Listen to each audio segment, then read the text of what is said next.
comme on a l'habitude de faire la halakha liée avec la paracha quand on peut, donc ça tombe très bien parce que la paracha, elle nous parle de la mitzvah de faire le birkat Amazon. Et Kev, elle nous dit là-bas, tu mangeras et tu béniras quand tu seras rassasié le bon Dieu pour la terre qu'il t'a donnée. Alors on va faire le rapport du Birkat Amazon vis-à-vis des femmes. Parce que c'est une grande question dans la halakha. Est-ce que les femmes sont-elles tenues de faire Birkat Amazon ou pas? Alors vous avez là-dedans, vous avez deux options, deux possibilités.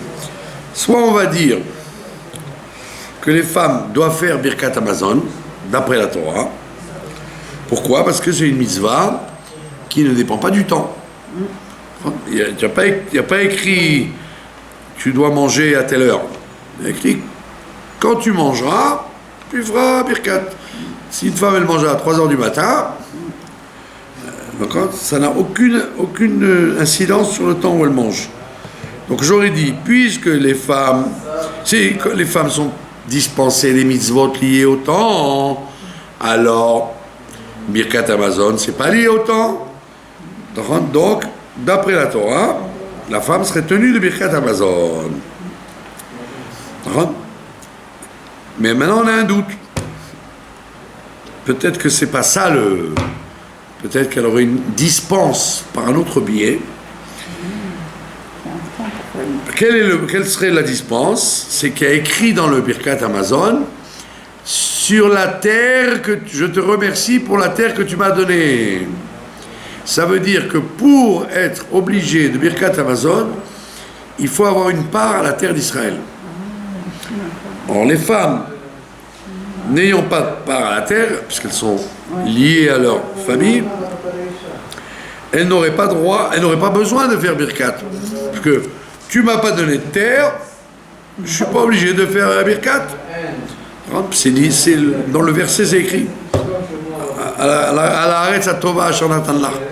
Moi j'ai pas eu la terre en tant que femme, donc j'ai pas d'obligation de Birkat. Ah, tu vas me répondre. Mais pourtant, les filles de Tzlofrad, elles ont eu droit à la terre. Quand elles ont demandé à Moshe, nous, la Maïgara, pourquoi on serait frustrés de la terre? Alors il a dit, Moshe, je sais pas. Alors, en fait, Dieu lui a répondu, bien sûr qu'elles y ont droit. Mais en vérité, elles n'y ont pas droit en tant que femmes. Elles y ont droit en tant que filles de leur père. Comme leur père est mort sans enfants, il n'y a que des filles, il n'y a pas de garçons. Donc, elles ont dit, attends, il n'est pas question que la part territoriale de notre père disparaisse. Donc, on y a droit. Et effectivement, le bon Dieu il a répondu, oui, les filles de Tzlofrad, elles y ont droit, mais elles n'y ont pas droit en tant que femmes, elles y ont droit en tant qu'héritières du père. Et donc, la question reste la même. La femme n'a pas de terre, donc elle n'aurait pas besoin de faire. Et à ce moment-là, si les femmes... Donc j'ai un doute. Ou je dis oui, la femme est tenue d'Eoraïta de faire le Birkat, puisque ce n'est pas une mitzvah liée au temps, ou elle n'est pas tenue puisqu'elle n'a pas de terre, et donc si elle fait le Birkat, en fait, elle ne le ferait que mi-divrei sofrim. C'est les Chachamim qui l'auraient obligé à faire le Birkat et pas la Torah.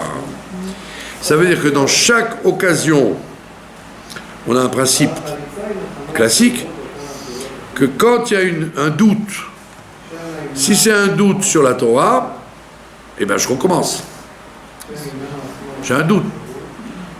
Doute de la Torah, je recommence. Doute des Rabbanan, je ne recommence pas.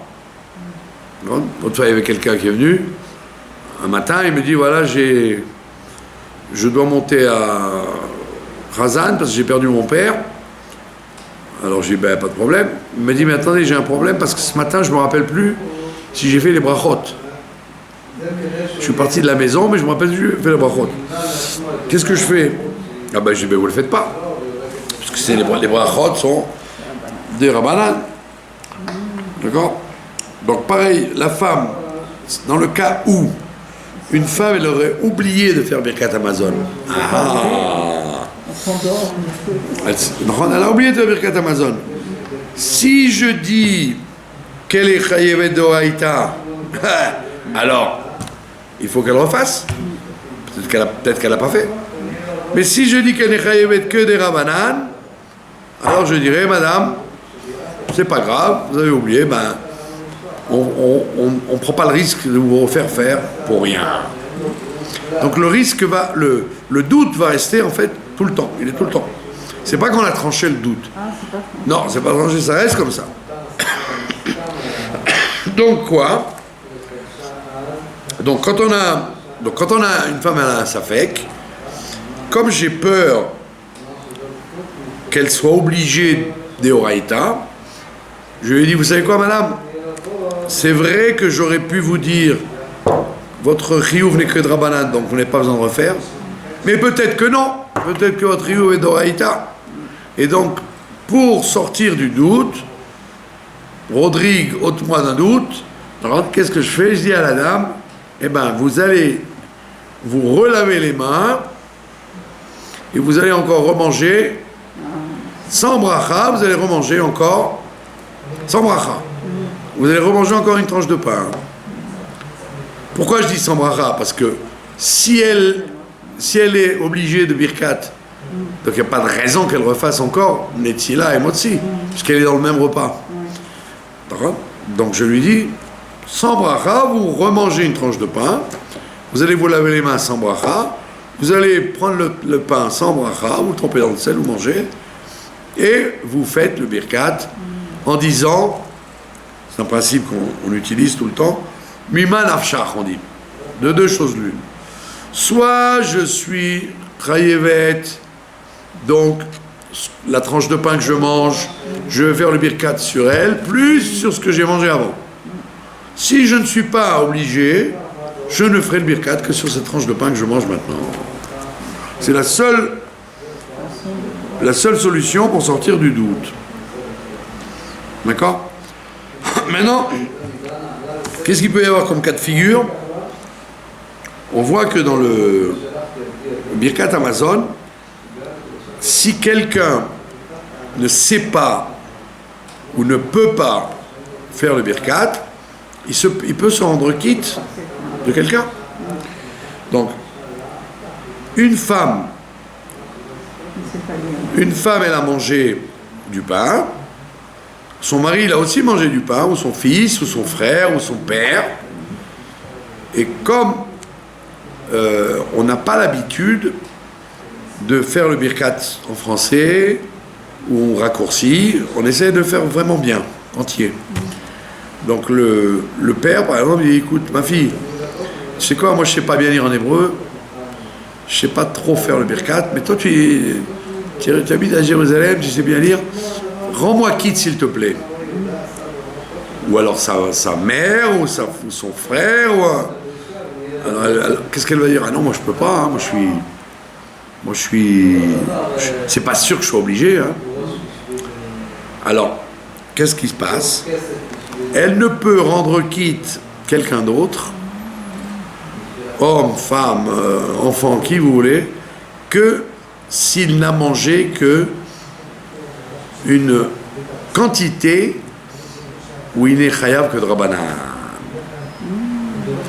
Pour qu'une femme, puisque j'ai un doute si elle est d'Oraïta ou de Rabbanan, pour qu'elle rende quitte quelqu'un en face, il faut que la personne soit que de Rabbanan. C'est combien de grammes? C'est-à-dire 30 grammes. C'est pas beaucoup, une tranche de pain. Si la personne a mangé bien comme il faut, une pita, une lafa, un vrai repas avec avec du pain convenable, elle ne peut pas le rendre quitte, parce qu'elle n'est peut-être que de Rabbanan. Donc, si la personne a mangé frugalement, comme on dit, elle a mangé une simple tranche de pain, homme, femme ou enfant, peu importe, elle peut rendre quitte, puisqu'elle, son degré d'obligation est sûr de Rabbanan, donc elle rend quitte quelqu'un de Rabbanan. Donc ça peut arriver, par exemple, au Shabbat ou en semaine, on a dit que le mari ou le père, ou il sait pas lire, ou il a une, comment on dit ça, un mal de crâne, ou alors il est à l'hôpital et que il n'est pas propre, il ne se sent pas bien en état de faire le birkat. Si sa femme qui est gentille, ou sa grande fille qui est gentille, elle lui dit tiens, je vais te rendre quitte, elle ne peut le rendre quitte que s'il a mangé une quantité minimale. D'accord? Voilà. Pas de questions? Pas de questions. Donc en fait, le reste, le doute reste tout le temps. On n'a pas réglé, les décisionnaires n'ont pas réglé ce problème, puisque c'est un problème intrinsèque. Oui, c'est lié au temps, c'est pas lié au temps, donc je suis obligé, ou c'est lié à la terre, et à ce moment-là, c'est sûr que je suis obligé que de Rabbanan. C'est pas un petit peu lié au temps du fait qu'on n'a que 1h30 pour le faire et si on dépasse ce temps-là? Oui, mais quand est-ce qu'on dit qu'une mitzvah est liée au temps? Quand le temps est objectif. Que le temps vient d'en haut. Shabbat, la nuit, le jour. Mais là, c'est moi qui ai fixé quand je mange. Ah, d'accord. Ah, chère madame, tu as eu le temps tu as pris le temps de manger. Puisque tu as voulu manger à 3h de l'après-midi ou 3h du matin, donc la Torah te dit, c'est pas lié au temps, c'est lié à ton temps, le temps que toi tu t'es fixé. Donc à ce moment-là, je peux pas te dispenser. Bravo, ça effectivement est une bonne question. Quand on dit lié au temps, ça veut dire lié au temps objectivement, un temps qu'on m'impose. Alors là, c'est moi qui me suis imposé ce temps. Voilà, ça c'est le rapport qu'il y a entre la paracha et la mitzvah. Voilà, maintenant, au niveau de la paracha, c'est une paracha qui est ça fait partie des parchiot de Dvarim qui sous leurs airs des parchiot de, bien que les, comment on appelle ça, les haftarot sont des haftarot de réconfort, de nechama. Après les 3 haftarot des 3 semaines qui étaient des haftarot de réprimande, on a les 7 haftarot de consolation. Mais les parchiotes, elles ne sont pas tellement de consolation. Les parchiotes sont des parchiotes de réprimande. Et on voit que mon cher Rabbeinu, il y a une chose un peu contradictoire, c'est que dans la première des parchiotes de la Torah, de Dvarim, Moshe leur fait des réprimandes allusionnées. Allusionnées, pas directes. Le veau d'or, tout est allusionné. Le veau d'or, les explorateurs, les plaines de la mer Rouge, tout est allusionné. Mais alors qu'après, c'est franc. Ce sont des réprimandes franches. Et là, il dit carrément, la paracha dit, à cause de vous, vous avez fait le veau d'or, j'ai cassé les tables. À cause de vous, etc. À cause de vous, à cause de vous. Donc, ça veut dire quoi? Ça veut dire qu'au niveau pédagogique, quand on fait une réprimande à quelqu'un, on doit commencer, quand on ne sait pas à qui on a affaire, comment il va réagir, on doit commencer en allusion, en simple allusion. Maintenant, quand on voit qu'il écoute, Ah oui, ah bon, ah oui, ah oui, oui. Là, on peut, comme on dit, augmenter le volume et dire, excuse-moi, jusque-là, je te l'ai dit en allusion, maintenant, je vais te le dire franchement. Parce que si je ne le dis qu'en allusion, tu vas peut-être continuer et tu vas me dire, bon, j'ai vaguement compris ce que tu voulais. Alors, pour ne pas que les choses restent en suspens et que la personne puisse justifier, légaliser son mauvais comportement en disant « Ah non, non, moi j'ai pas bien compris, hein, j'ai pas vraiment compris ça, hein, je suis désolé. » Oui, c'était qu'une allusion. Maintenant, je vois que l'allusion, il a accepté l'allusion, il a bien compris. Donc j'augmente le volume et je lui dis carrément, je lui balance, comme on dit, ce que j'ai envie de lui dire. Et c'est ce que fait mon cher Rabbeinu maintenant dans Maître Hanan et dans Ekev. D'ailleurs, Ekev, ça veut dire, oi, ça veut dire, méfiez-vous de ne pas transgresser les mitzvot qu'on foule des pieds. Alors, il commence en disant les mitzvot qu'on foule des pieds. Après, il dit, méfiez-vous de ne pas recommencer l'idolâtrie, etc., etc., etc. Ce qu'ont fait vos pères, en vérité. Pardon? Ce qu'ont fait leurs pères. Voilà, en plus, comme on a dit l'autre fois, c'était même pas eux, c'était leurs parents, mais comme on a dit l'autre fois, que ce qu'avait dit le Midrash, qu'une génération où le temple n'a pas été reconstruit, c'est comme s'il avait été détruit. Donc tu peux pas dire, vous savez, moi je m'assois par terre parce que, en souvenir du Khurban, du premier temple, du deuxième temple, mais moi, j'ai rien à voir là-dedans. Hein. On dit, Coco, si tu n'avais rien à voir là-dedans, le temple aurait été reconstruit. Donc ça veut dire que tout événement qui n'a pas été réglé, les générations qui viennent après, elles en sont autant responsables que la génération qui a fait la chose concrètement. Donc maintenant, chez nous, c'est la même chose. Dans la 4e montée, celle du mercredi, on dit Moshe, soi-disant, fait une rétrospective des voyages, mais il s'arrête, encore une fois, il s'arrête en disant on est arrivé à une station qui s'appelait Bene Yaakan. Et la Torah nous dit, là-bas, Aaron est mort. Alors, évidemment, le Midrash, et Rashi s'interroge, il dit, attends, j'ai pas très bien compris. Tu m'as déjà dit, dans le Sefer Bamidbar, que Aaron est mort dans un endroit qui s'appelait Or Ahar, la montagne de Hor. Ils sont d'ailleurs morts tous les trois dans la même zone.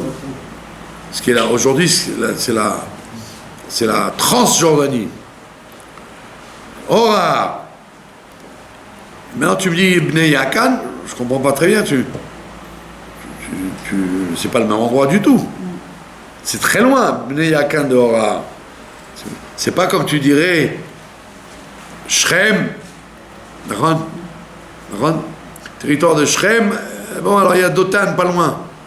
Donc je peux des fois, comme si je dis à quelqu'un, il habitait Paris. Je dis pas du tout, il habitait Neuilly. Ouais, ça va, ça s'appelle Paris, c'est vraiment, c'est proche. Donc je vais lui dire, Paris, Neuilly, c'est ressemblant, c'est confondable. Mais là, tu me dis qu'il est mort à Bnei Yaakan, alors qu'il est né à Or Ahar, il est mort à rien à voir. Alors Rachid, le Midrash répond, et Rachid le cite, il dit non, vous savez ce qui s'est passé? En fait, dès qu'Aaron est mort, il n'y a plus les Hanan et Kavod. On a perdu les nuées de gloire. Et donc ils ont eu très peur, puisqu'ils ont été attaqués par les Cananéens, par les Amalécites. Et donc ils se sont sauvés, ils ont fait marche arrière de 8 étapes. Ils sont revenus en arrière de 8 étapes. C'est pour ça qu'on dit en fait, et à tel point que c'était grave, qu'il a fallu que les Lévi'im les poursuivent. Et il y a eu une guerre civile entre le peuple et les Lévi'im, et il y a eu des familles de Lévi'im qui sont mortes, et des milliers de morts, alors qu'on a l'impression que dans le désert, tout passait bien, quoi. Et à cause de ce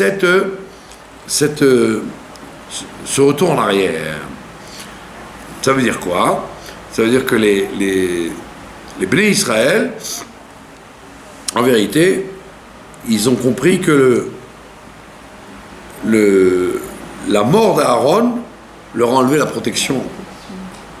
Donc attends, alors, pourquoi ils ont perdu confiance? Ils auraient dû avoir confiance. Bon, Aaron il est mort. Ben, c'est l'air. On fera 100. On voit que non. Que la présence d'Aaron à Cohen, elle amenait les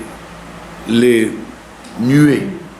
Maintenant, si les nuées ne sont plus là, ça veut dire qu'ils ne sont pas capables de remplacer ces nuées par leur travail. Ils ont besoin de Aaron pour les remplacer. D'ailleurs, c'est ce que Moshe fera. Moshe, il va leur dire, bon, écoutez, puisqu'il n'y a plus de nuées, je vais prier pour qu'elles reviennent, et les nuées sont revenues effectivement grâce à Moshe. Mais pourquoi elles ne sont pas revenues toutes seules? Pourquoi elles ne sont pas restées? De là, on voit que la présence du tzaddik, c'est ça qui protégeait contre Amalek et contre l'ennemi. Et qu'est-ce qui se passe alors? Pourquoi quand il meurt, le tzaddik, on se sauve? On se sauve parce qu'on se rend compte qu'en fait, on n'est pas capable de remplacer le travail du tzaddik. On n'est pas capable de faire Ahavat Israël comme faisait Aaron à Cohen. Alors on te dit, oh là là, ça va pas du tout ça. Ça va pas du tout. Donc les gens ont peur. Donc ils ont rebroussé chemin. Ils ont retourné vers l'Égypte en fait. Ils ont dit, oh là là, on n'est pas capable de gérer les relations entre nous, puisqu'il n'y a pas le tzaddik de la paix qui nous protège. Donc, rebroussons chemin. Rebrousser chemin, ça veut dire démissionner. Hein? C'est pour ça que mon cher Rabbeinu leur dit, je vous réprimande. Parce qu'en fait, vous auriez dû, après 40 ans, apprendre d'Aaron à Cohen. C'est ça. Si Aaron à Cohen, il est là, c'est pas le tout d'aller lui dire donne-moi des dollars, donne-moi des brachot, merci, c'est très gentil. Je dis non. Prendre exemple. Le tzaddik n'est pas sur terre simplement pour faire le gourou ou comme dans la chassidoute polonaise, on dit que le tzaddik, il fait le travail et les gens, ils sont chacun sous son figuier et chacun sous sa vigne. Ish tachat gafno, ish tachat teinato. Dans la chassidoute polonaise, c'était comme ça. Le tzaddik fait le travail et toi, tu le soutiens financièrement, tu viens lui rendre visite aux fêtes. Dans le Chabad, on ne dit pas du tout. Chas v'shalom. Le tzaddik, il n'est pas là pour faire ton travail. Il est là pour te donner des brachot, pour que toi tu fasses le travail qu'il te montre qu'on doit faire. Si tu n'es pas capable quand il n'est plus là, de faire ce travail-là, ça a échoué. Ça a échoué. Ça veut dire que je voulais profiter, mettre les pieds sous la table, profiter du travail du tzaddik. Et la Torah te dit non, pas du tout, ça ne marche pas comme ça. Le tzaddik, il est là que pour être un éducateur, pas pour être un travail par procuration. Les Havdil, c'est ce que les chrétiens ont inventé par la suite. Les chrétiens, ils ont dit, voilà, Jésus, il a fait pour nous, il part en capara pour nous, c'est pour ça qu'ils mettent l'hostie, ceci est ma chair, ceci est mon sang. D'où ça vient cette idée-là? Ça vient du judaïsme. Ça veut dire qu'il y a cette idée-là qu'effectivement, pourquoi me casser la tête à faire un service de Dieu quand il y a un grand qui peut le faire pour moi? Quelqu'un qui a surmonté ce handicap, et donc, il fait longtemps, il est capable de faire ça pour moi. À quel moment on voit s'il a transmis le relais du travail ou pas? C'est quand il n'est plus là, on est capable de le faire. Et voilà. Et donc, c'est ce que Moshe leur dit. Il leur fait pas une rétrospective historique. Vous êtes passé là, c'est pas un guide touristique rétroactif. Ouais, je vous rattrape, je vous récupère comme le guide touristique. Voilà, les Bnei Israël sont passés ici, là ils ont fait ça, là ils ont... Pas du tout. C'est que mon cher Rabbeinu, il leur dit, voilà, les choses que vous avez à réparer avant que vous entriez en Israël. Il prépare en fait les risques du premier temple, du deuxième temple, en disant Sham met Aaron, c'est là-bas qu'il est mort, Aaron. Ça veut dire qu'il est mort. Il est mort, c'est ça. Il est mort, ça veut dire il aurait dû être tout de suite remplacé par vous. Vous auriez dû tout de suite dire ok, il n'y a plus de nuée dans les kavod, donc nous, on va faire le travail à sa place. Et ils ne le font pas. Il faut que Moshe, encore une fois, se substitue à Aaron pour faire venir le Hanané Kavod. Et donc, c'est ce que Moshe leur dit. Vous n'avez toujours pas compris. Vous êtes encore en train de dire tout ira bien. L'amour du prochain, c'est une chose trop dure, on n'est pas capable. Aaron pouvait. Nous, on ne peut pas. Moshe leur dit non, ça ne marche pas comme ça. Si le tzaddik n'est pas là, c'est donc une preuve qu'on te le demande à toi. Je ne peux pas dire, comme Jésus, le tzaddik fait tout le travail même quand il est mort. Pas du tout. Le tzaddik fait le travail et il te dit de le faire à sa place. Continuer son travail. Et c'est pour ça que Moshe leur dit, non seulement vous n'avez pas pris sur vous le rôle de Aaron quand il est mort, mais vous avez reculé de 8 stations en arrière. C'est-à-dire vous avez aggravé les problèmes d'Avat Israël. La preuve, c'est que ça a amené à une guerre civile. Guerre civile, c'est encore... On n'a pas l'impression que il y avait dans le désert des problèmes de relations humaines, sauf avec Korach ou les Meraglim, etc. Là, on te dit, non, une guerre civile. Il y a eu des milliers de morts parce que les Lévi'im ont été obligés à coups de chevaux et d'épées, leur dire, allez, il faut aller en Eretz Israël, qu'est-ce que vous reculez? Où vous allez? Où vous essayez de reculer? Vous essayez de retourner en Égypte? Pas question, il faut avancer.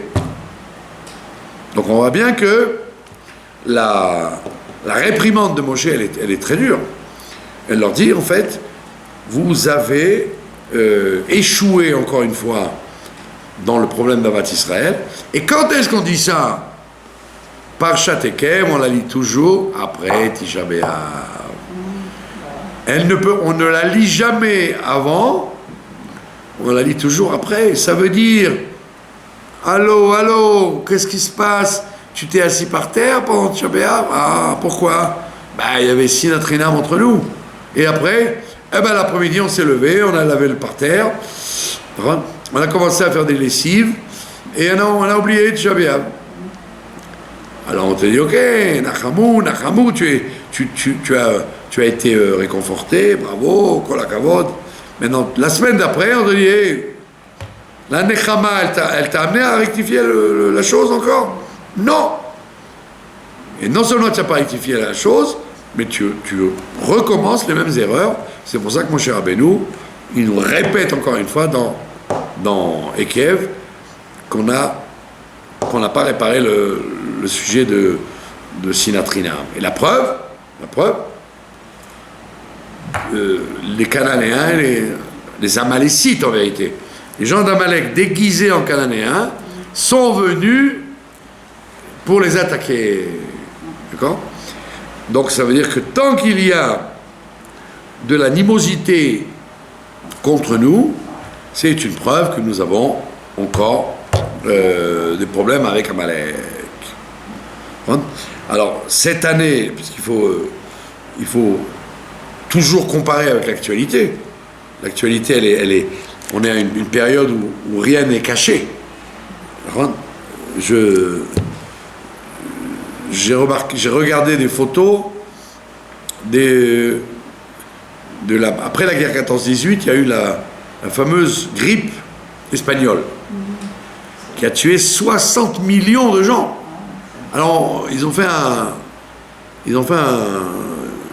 une rétrospective, on voit les gens de l'époque, les policiers, les gens dans les rues, et on voit des femmes très bien habillées, avec les masques, comme nous. Toutes les sortes de masques, en plastique, en verre, toutes sortes de photos de l'époque. Et ce qui m'a interpellé, c'est que on te dit 60 millions de morts, et tu vois les gens souriant dans les rues, avec les masques. Après, j'ai dit, mais quand est-ce qu'on a su qu'il y a eu 60 millions de morts ? Après. Donc pendant le temps où ça a eu lieu, il y avait des avis dans les rues, on voit des avis en français, en anglais, partout, où ils disent, mesdames et messieurs, en fonction de la situation du virus et des microbes, soyez gentils, mettez le masque. Donc c'est-à-dire les gens prenaient ça à la plaisanterie, pour en tous les cas, comme une espèce de... quelque chose en passant, quoi. Et donc les 60 millions de morts, c'est bien quelques années après, si ce n'est pas des dizaines d'années après, qu'on a calculé que dans le monde entier, il y a eu 60 millions de morts. Mais sur le coup, personne n'a pas fait attention. Personne ne fait attention qu'il y a eu 60 millions de morts. C'est pour ça que les gens prennent ça un peu à la bonne humeur. Donc, dans les années d'avant, les événements qui se passaient, les gens avaient beaucoup de mal à en tirer un enseignement, parce qu'il fallait attendre des années pour qu'on sache de quel événement s'agissait-il. Mais aujourd'hui, où nous vivons à l'heure, en live, en direct, on assiste à ce qui se passe dans le monde. Donc, c'est une indication spirituelle que le bon Dieu, il veut nous dire, hop, intéressez-vous à ce qui se passe et traduisez-le dans le service de Dieu. Alors, je me permets de traduire ce qui aujourd'hui s'est passé, aujourd'hui le 15 Av. On dit que le 15 Av, c'est une réparation à Tisha B'Av, puisqu'on dit que c'est un jour de fête, un jour extraordinaire, etc. C'est que à Beyrouth, il y a eu un événement extraordinaire. Les gens n'arrivent pas à l'analyser. Ça veut dire que, au lieu que ces gens qui sont des Amalécites, les Iraniens, les Libanais, le Hezbollah et les Syriens, au lieu que ce soit eux qui nous fassent du mal, dans le mois de Av en plus, ils ont reçu une tannée très très importante. Ça veut dire quoi ? Ça veut dire qu'en fait, nous avons réparé quelque part le grand défaut de la Vat Israël, de Sinatrinam. Bien qu'effectivement, il y aura toujours, jusqu'à la venue du Mashiach, il y aura toujours des pauvres échams, comme on dit, des endroits de friction. Mais ça n'a pas l'impact et et l'ampleur et la gravité de ce qu'il y a pu y avoir à travers les siècles et les années. Donc là, c'est en quelque sorte une espèce de clin d'œil que le bon Dieu nous fait, en nous disant, vous savez, au lieu que Amalek vous attaque, puisque vous n'avez pas réparé encore le problème de la haine gratuite, je vous montre qu'en vérité, vous voyez, Ce qui aurait dû se passer chez vous. ce qui aurait dû se passer chez vous, ça se passe chez eux. Et c'est encore plus fort. C'est-à-dire que c'est même pas besoin que vous le fassiez. Oui. Ça se fait par une intervention divine. Ça vient pas comment. Donc c'est extraordinaire. Ça veut dire que quelque part, c'est très encourageant. Ça veut dire qu'on n'a pas besoin, comme au temps de la Parashat Ekev, que Amalek nous attaque pour que Moshe nous dise vous voyez que vous n'avez plus les protections des nuées, Aaron n'est plus là, vous n'arrivez pas à le faire, eh ben Amalek vous attaque. On te dit non, Tavshin P, dans l'année 5720, Baruch Hashem, Dieu, 5780, Dieu te montre un signe qu'effectivement tu as quelque part bien réparé le principe de la Sinatrina, puisque le tout Béab, pas n'importe quelle date, le 15 Av, un miracle se produit qui, nous on s'en rend pas compte. Pourquoi on s'en rend pas compte? Il y a écrit on a vu ça dans Choukat. Dans Choukat, on a vu que les Bnei Israël traversent ils traversent entre deux montagnes. Ça s'appelle Revel Arnon. Il y a à l'intérieur, en bas de la montagne, il y a un fleuve, et les Bnei Israël traversent, ils passent entre les deux montagnes. Et qu'est-ce qui se passe en haut? On te dit, les Émoréens et les Cananéens nous attendent pour nous jeter des blocs de pierre et des catapultes, et que Dieu fait un miracle, pendant qu'on est en train de se disputer en bas, les deux montagnes où les Cananéens et les Émoréens nous attendaient, elles se rencontrent, et les ennemis sont écrabouillés les uns les autres dans les cavernes, entre les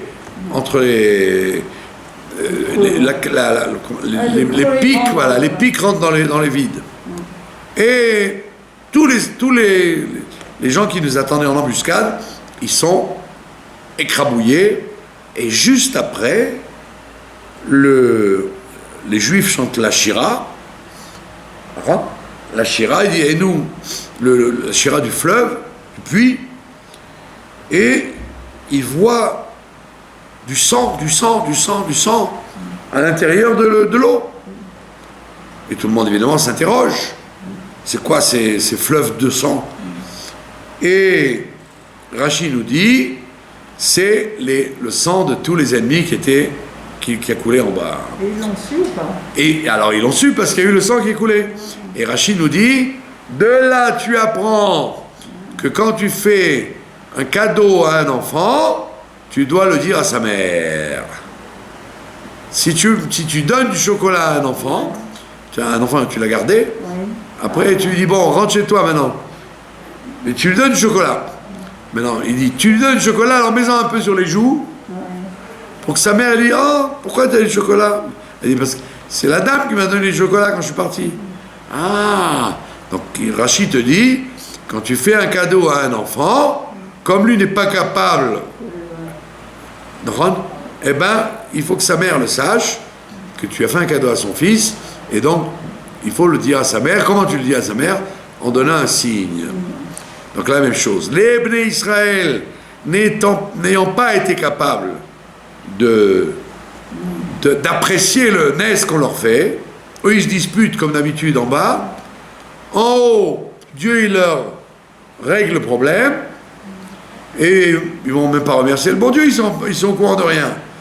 Et on leur dit, Dieu a fait couler le sang en bas pour qu'ils sachent, pour qu'après on leur dise, mais c'est quoi tous ces ces mares de sang qu'il y a dans le fleuve. Eh bien, c'est en vérité le résultat d'un est que Dieu vous a fait et vous n'étiez même pas au courant de ce miracle. Donc la même chose aujourd'hui. Les gens n'ont pas réalisé qu'il y a des milliers de missiles dirigés, des missiles très lointains, pas des missiles à petite portée, qui ont dirigé vers nous du Hezbollah. Et avec cet événement-là, alors comme il ne se passe rien, ben les gens disent mais ce qui est important c'est le corona, les problèmes économiques, on ne peut pas partir en Grèce, on ne peut pas partir en Europe, c'est vraiment une galère tout ce qui se passe à cause du gouvernement. Slicha, si dans ces pays-là c'est la mort, réellement, et toi tu te plains parce que tu ne peux pas acheter la mayonnaise au prix que tu aurais voulu acheter.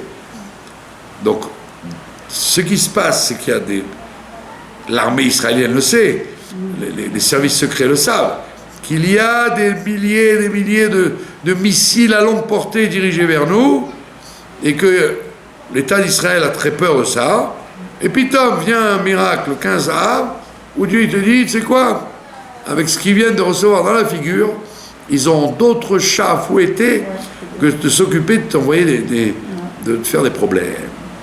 Donc ça veut dire quoi? C'est que non seulement ça veut dire qu'on a réparé quelque part la haine gratuite, mais que Dieu nous montre qu'il nous délivre de nos ennemis sans avoir besoin de nous demander de le faire.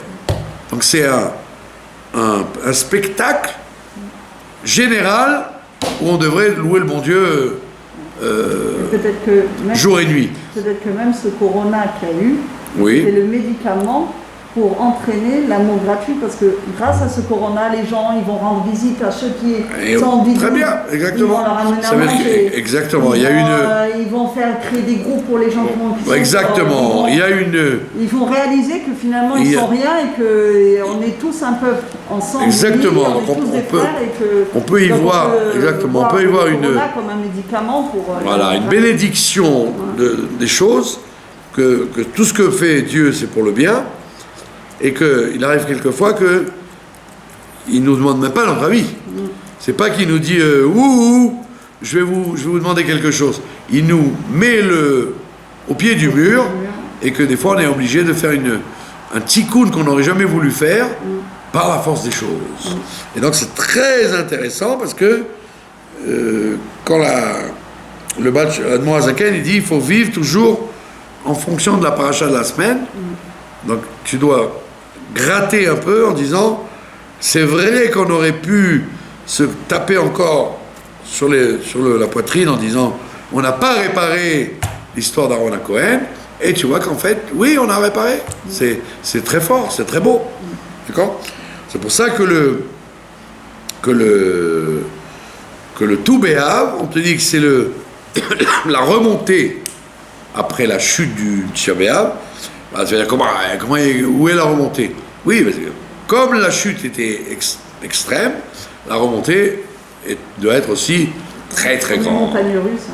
Quand on descend tout en bas, puis on remonte. Il y a une remontée beaucoup plus forte que une remontée habituelle dans le mois. Et donc c'est très intéressant qu'effectivement, le jour où on lit la mort d'Aaron Cohen, le jour qui tombe Tou B'Av, on assiste à un très très grand miracle de Dieu. Et nous on s'en rend pas compte parce que on vit dans notre... Mais quand on gratte un peu, il faut toujours approfondir, il faut se rendre compte qu'en fait Dieu est bon et il nous le prouve.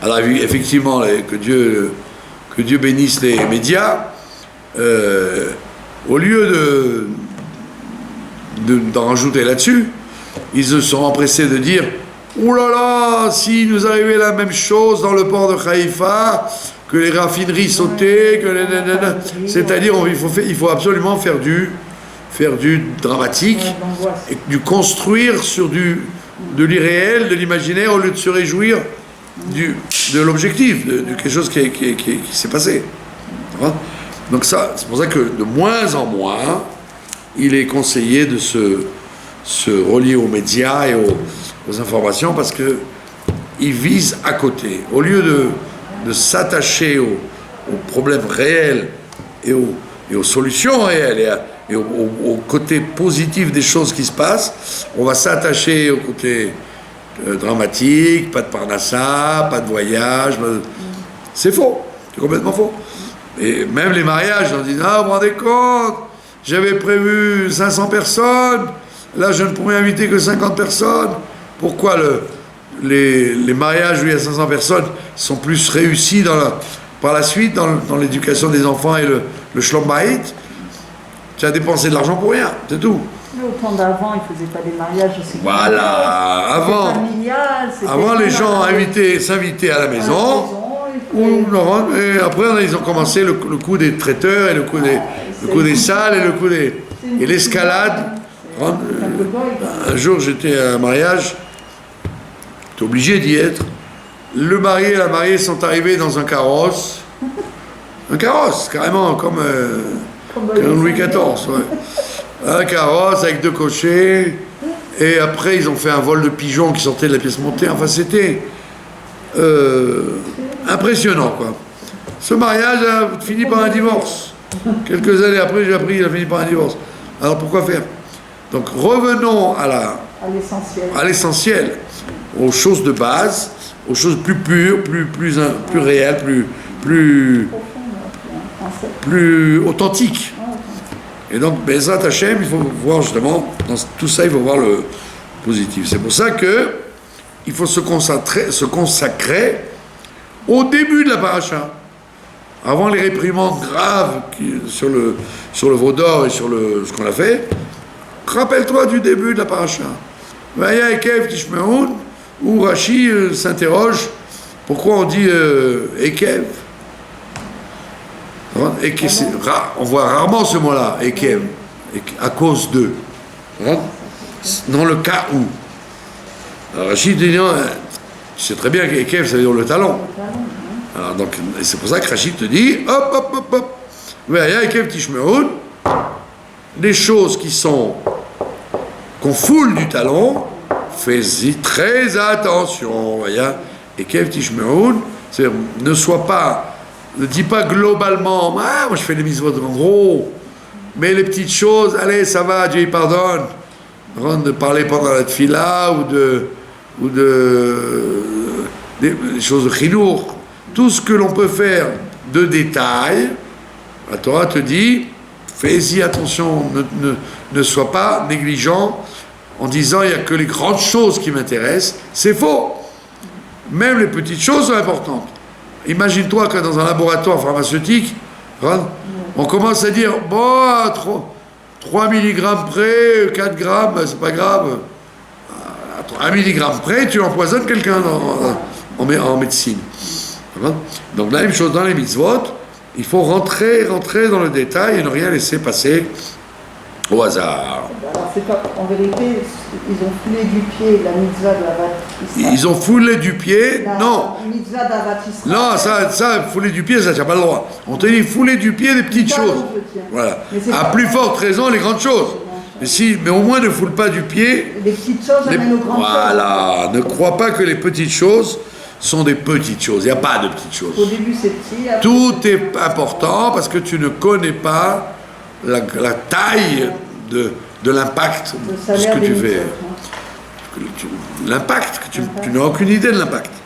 Et maintenant, pour terminer, il y a le fameux Tzemar Tzedek, qu'il faut absolument citer, qui est très réconfortant.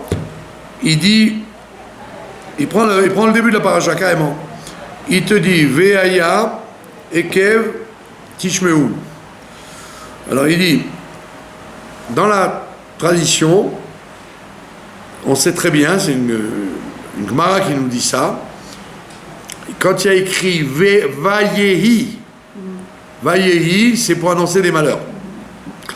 Comme on voit, Vayehi, Bimé Achashverosh, ou avec Ruth, Vayehi, Bimé Shfot HaShoftim, que les juges vont être jugés à ce moment-là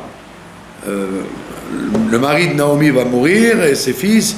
Donc, la Gemara nous dit, faites très attention, qu'en général, il y a écrit dans le Tanakh, un passou qui commence par Vayehi, c'est annonciateur de problèmes, de malheurs.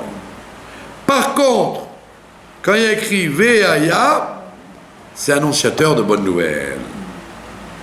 D'accord? Bon, grammaticalement, ça s'explique bien, puisqu'on sait très bien que le Vav transforme, dans l'hébreu ancien, le Vav transforme le verbe du passé en futur et du futur en passé. Donc quand je dis va yehi, ça veut dire que ce qui aurait dû être le futur, yehi, eh ben il devient va yehi, il est derrière. C'est-à-dire tu peux plus rien faire, il est passé. Donc on dit c'est annonciateur de pas bien. Alors que vehaya, c'est le contraire. Aya, ça veut dire c'était. Vehaya, ça sera. C'est pour te dire, t'inquiète pas. Donc, t'inquiète pas, le futur va être aussi clair que le passé l'a été. C'est-à-dire bien, comme il faut, joyeux, etc. Donc, c'est Marcellé qui dit, Vehaya, ça veut dire ça va être dans la joie, Vehaya. Ekev. Ekev, c'est-à-dire à la fin des temps. Ekev, c'est Igvata de Meshicha. Dans les moments les derniers temps des talons de Mashiach. Tu aurais pu désespérer en disant le Ham Israël, il a beau avancer, il ne veut pas écouter la Torah. Et le Tzemar Tzedek, il te dit Ve'aya, Ekev, quand on arrivera au Ekev, Tishmeu, vous écouterez la Torah. C'est-à-dire, vous écouterez la Torah à la fin des temps, Ekev, mais pas dans la tristesse et la Shoah. Ve'aya, avec la joie. Donc il t'annonce à l'avance, c'est un drouche prophétique où il te dit, dans la joie, viendra un temps où vous écouterez la Torah, et pas comme, par exemple, à Purim, où il a fallu la menace de Haman, ou avec, comment il s'appelle, Chizkiyahu, qu'ils ont eu peur que l'armée de Sancheriv vienne pour les envahir.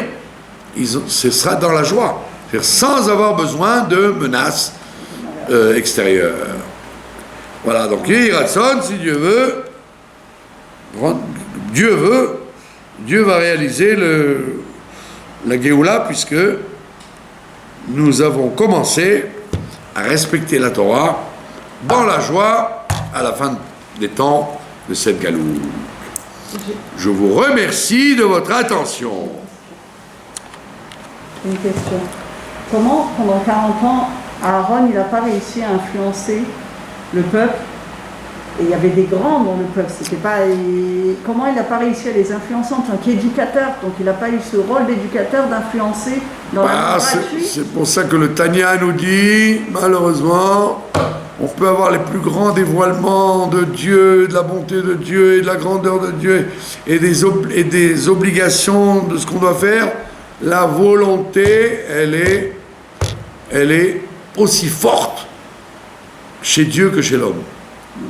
Dieu n'enlève pas le libre arbitre et il est possible que le Satan vienne empêcher. Aaron, il a fait ce travail. Aaron, il a donné sa vie pour ça. Et on aurait dit plus que ça, on ne peut pas faire plus. Non, on ne peut pas faire plus. Mais les gens, en vérité, ils font ce qu'ils veulent. Ils étaient, parce que maintenant, Baruch Hashem, ça évolue. Des gens, par nature, le Ham Israël, comme dit la paracha, Ekev, il est Ham que chez Orev, c'est un peuple à la nucrède. Ça veut dire que ça n'a aucun rapport avec l'éducation et les événements. Les événements. Le rabbi, il dit dans un discours que, a priori, comme la Gemara elle dit, si vous ne voulez pas m'écouter, je vous enverrai quelqu'un comme Haman pour vous amender. Et donc il disait, la Shoah, ça a été ça. Et il dit, malheureusement, Il dit la Shoah n'a servi à rien. Elle n'a pas eu un effet salvateur, éducateur, en disant, vous vous rendez compte de ce qui s'est passé, il faut qu'on change, il faut qu'on améliore. Ben Adam la Makom et Ben Adam la Chavero. Donc on voit bien, malheureusement, que jusqu'à la fin des temps où c'est Marseille qui parle, que enfin, sauf, Ekev, à la fin des temps, on va écouter. Sinon, tu peux avoir les meilleurs pédagogues, les gens qui donnent leur vie pour ça. La volonté de l'homme, de l'individu, elle peut être tellement grande qu'elle résiste à tous les événements. La preuve, c'est que dans la parashat Azinu qu'on va voir à la fin, il dit Moshe dit une phrase terrible. Il dit Kritzai achalebam. Mes flèches vont s'user sur eux. Et la Gemara dit mes flèches, elles vont s'user sur eux. Mais eux, ils continuent. Non, ils continueront à être là. Ça veut dire que j'en aurai assez de leur faire des flèches. Je renoncerai à leur faire des flèches. Ça veut dire qu'on voit bien que même la Torah, elle dit jusqu'à quand tu peux réprimander, être gentil. Des fois, l'individu, malgré le chinour, malgré les meilleurs efforts qu'on puisse avoir, n'a aucun effet. Et c'est pour ça que des fois, tu dois baisser les bras. Tu dois dire, bon, maintenant, c'est plus de mon ressort. Ça n'est plus de mon ressort.